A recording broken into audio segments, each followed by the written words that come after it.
What's up, guys? You already know what I'm going to talk about today. The infamous, very long awaited match between Logan Paul and Mayweather, right? Big Floyd. It was a shit fest. Everybody was just fucking coming all over the place.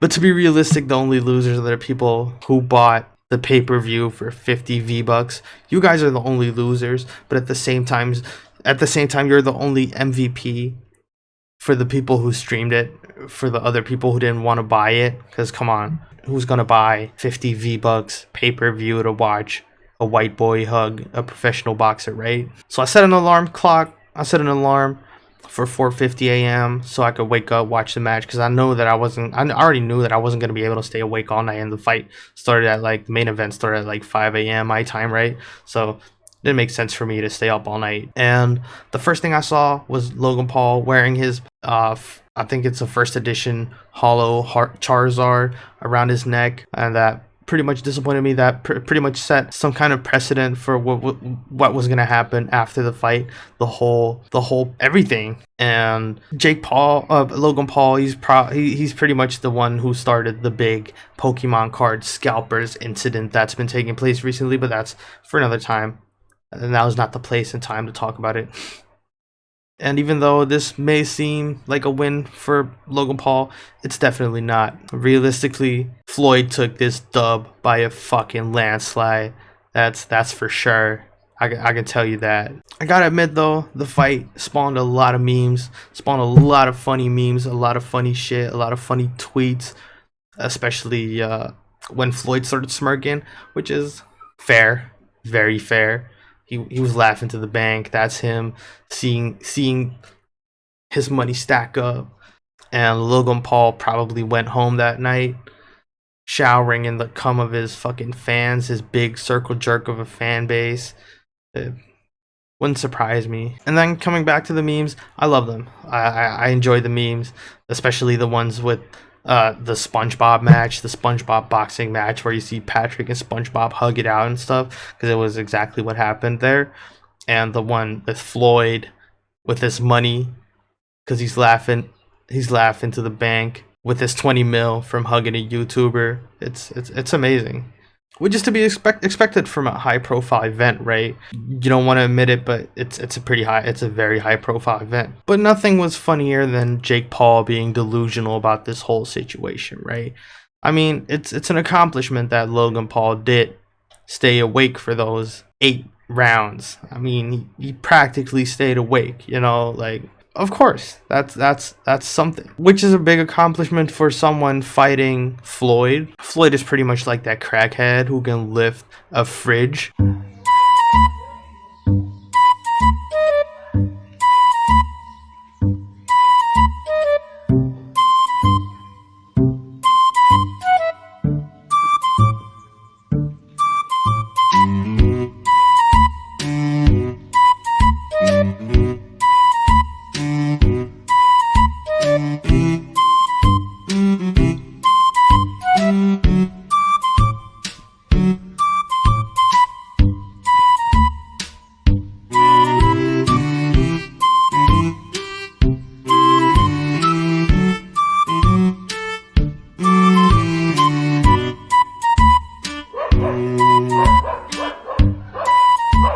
And carries it around on his back while he's riding a bike. That video will always stay with me. It was hilarious. But that's Floyd. That's the power that Floyd possesses, right? But Jake Paul, he's just trying to milk the situation like the cum stain of a butthole he is. He's just trying to milk it out, try to get some clout.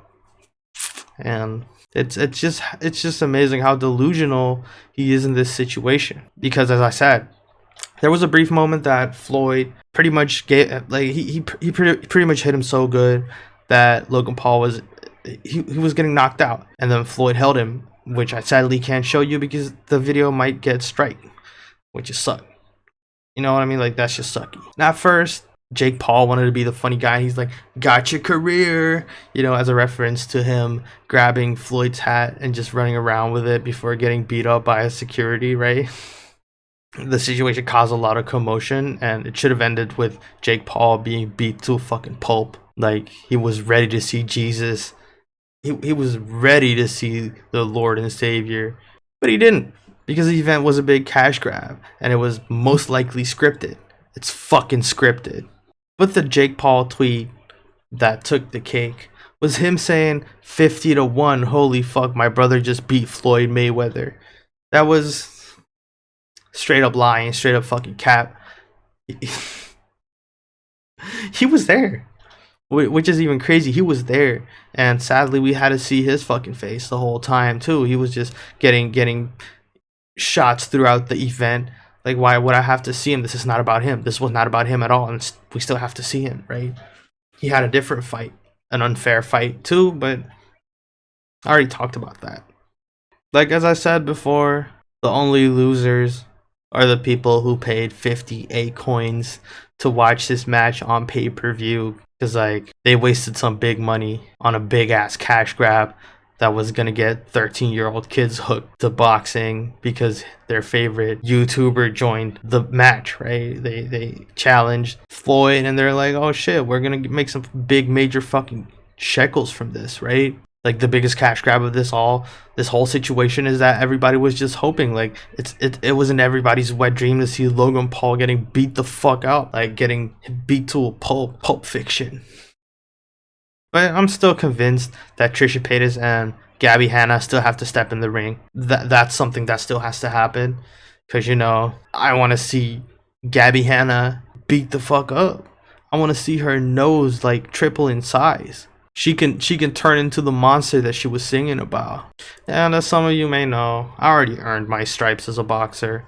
I have a clean 2-0 streak. And that's only for those in the know, because I had my match with Big Ed. I gave him a 12-second KO, you know what I mean? I beat his ass up. And David Schwimmer, from Friends, Ross, I beat his ass to a pulp. Pretty fun event. You should have been there. But yeah, that's it. Catch you guys soon.